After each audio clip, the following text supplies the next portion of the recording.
안녕하십니까? 2025년 9월 2일 화요일 인도네시아 헤드라인 시작합니다. 첫 번째 소식입니다. 자카르타에서 국회의원 특권 수당에 반대하는 대규모 시위 도중 한 참가자가 경찰 장갑차에 치여 숨지는 사고가 발생했습니다.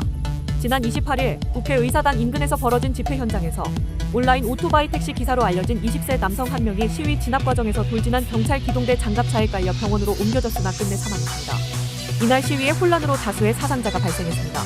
당시 시위대 한 명이 숨졌고 150명 이상이 부상을 입은 것으로 알려졌습니다. 경찰 측에서도 10명이 다쳐 이 중 1명이 중태인 것으로 전해졌습니다. 또한 현지 인권단체에 따르면 경찰에 체포된 시위 참가자는 약 600명에 달합니다. 사망 사건 이후 경찰 고위 간부들은 즉각 사과와 유가족 위로에 나섰습니다. 자카르타 경찰청장은 기자회견을 통해 깊은 유감을 표명하고 직접 유가족을 찾아 조의를 전했으며 경찰청장은 신속한 후속 조치를 지시했습니다. 문제의 장갑차 운행에 관여한 경찰관 7명은 즉각 체포돼 내부 감찰부서 조사에 넘겨졌으며 과잉 진압 여부를 포함한 법적 책임이 철저히 규명될 예정입니다.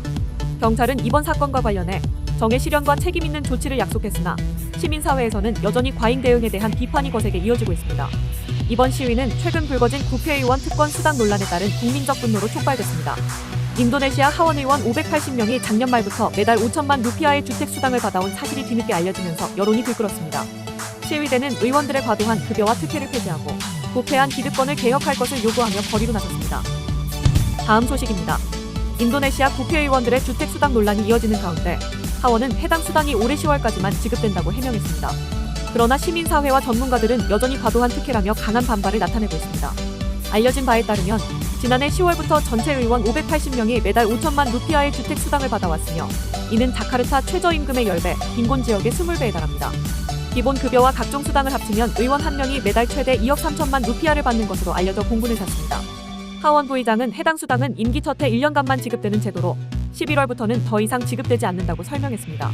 이어 지난해 10월부터 올해 10월까지 총 6억 루피아가 지급되며 이는 5년 임기 동안 주거 임대 비용을 충당하기 위한 것이라고 밝혔습니다.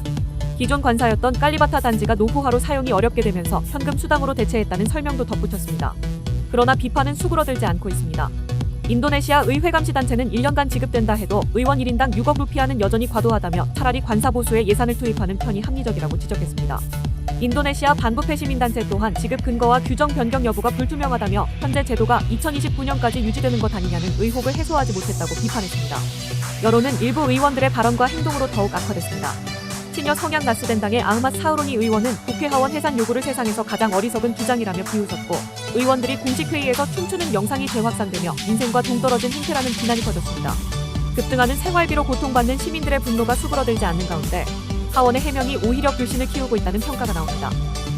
다음 소식입니다. 인도네시아 국부펀드 다난타라가 50조 루피아 규모의 이른바 애국 채권을 발행할 계획입니다. 이번 채권은 5년 7년 만기의 두 가지로 구성되며 연 2%라는 시장 금리보다 낮은 이율이 적용됩니다. 다난타라는 해당 자금을 통해 폐기물 발전소 건설을 비롯한 녹색경제 전환 프로젝트와 생산성 향상, 일자리 창출 사업을 추진할 계획이라고 밝혔습니다. 정부는 대통령령 개정을 통해 친환경 기술을 활용한 폐기물 발전소 개발을 지원할 예정이며 다난타라는 전국 33개 지역에서 사업을 주도할 권한을 부여받게 됩니다. 당국은 애국 채권을 국가 금융 자립 전략의 일환으로 설명하며 글로벌 자본 흐름에 대한 의존도를 낮추고 단기적 경제 전환을 뒷받침하겠다는 의지를 강조했습니다. 다만 낮은 수익률로 인해 투자자 유인에 대한 우려도 제기되고 있습니다. 일부 경제학자들은 투자자들이 애국심에 호소받아 사실상 반강제적으로 참여할 수 있다는 점을 지적하며 명확한 설명 없이 강압적 방식으로 진행될 경우 채권 시장의 불안정성을 키울 수 있다고 경고했습니다. 또한 50조 루피아라는 대규모 차입이 투명성과 책임성을 요구한다는 목소리도 나왔습니다. 금융감독원 통지와 명확한 투자 설명서가 반드시 필요하다는 지적입니다.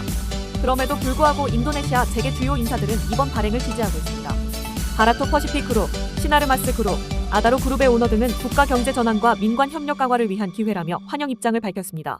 참고로 다난타라는 약 1조 달러의 자산을 관리하는 대형 국부펀드로 이번 애국 채권 발행은 국내 자본을 활용한 대규모 개발 프로젝트 자금 조달 능력을 시험하는 중요한 계기가 될 전망입니다. 다음 소식입니다.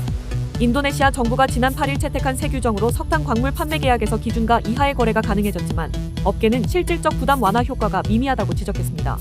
로열티와 세금이 여전히 높은 기준가를 기준으로 부과되기 때문입니다.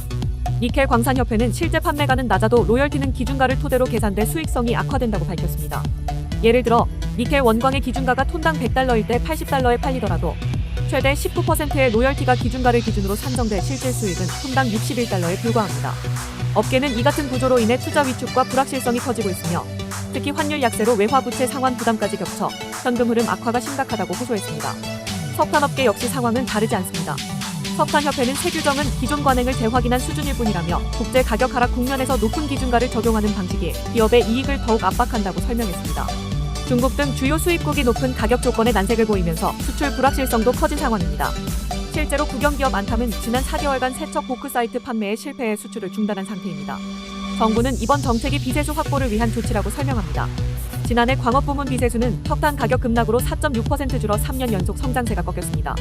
그러나 업계는 수익성 악화가 단기적으로 생산 축소와 수출 감소로 이어져 오히려 국가 재정에도 악영향을 미칠 수 있다고 경고했습니다. 업계와 전문가들은 로열티 체계 전면 개편이 필요하다는 목소리를 높이고 있습니다. 다음 소식입니다. 인도네시아 정부가 전기차 완성차 수입에 적용해온 관세 및 사치세 면제 인센티브를 올해 말 종료할 가능성이 커졌습니다.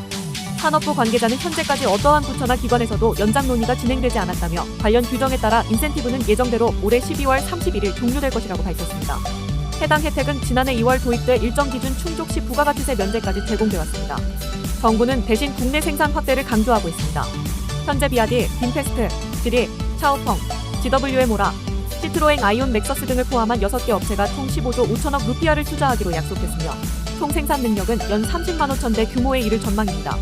이 가운데 비아디의 투자액이 11조 3천억 루피아로 가장 큽니다. 앞서 2023년 제정된 대통령령은 전기차 수입 인센티브의 명확한 종료 시한을 두고 기업이 일정 시점까지 현지 생산 능력을 확보해야 한다는 조건을 제시했습니다. 이에 따라 2027년까지는 국내 생산량이 수입량과 최소한 같아야 하며 단순 수입 의존은 더 이상 허용되지 않습니다. 정부는 이를 통해 장기적으로 산업 내재화와 현지 부품 비율 확대를 유도하겠다는 입장입니다. 한편 정부는 배터리 산업 구조 개편에도 나설 계획입니다. 국부펀드와 국영기업부는 인도네시아의 풍부한 니켈 자원을 활용하기 위해 전기차 배터리를 기존 리튬 인산철에서 니켈 망간 코발트 방식으로 전환하도록 규제를 조정하고 이를 지원할 새로운 인센티브 방안을 검토하고 있습니다. 당국은 이번 조치를 통해 전기차 산업을 고부가가치화하고 글로벌 공급망 경쟁력을 강화하겠다는 전략을 내놓고 있습니다. 다음 소식입니다.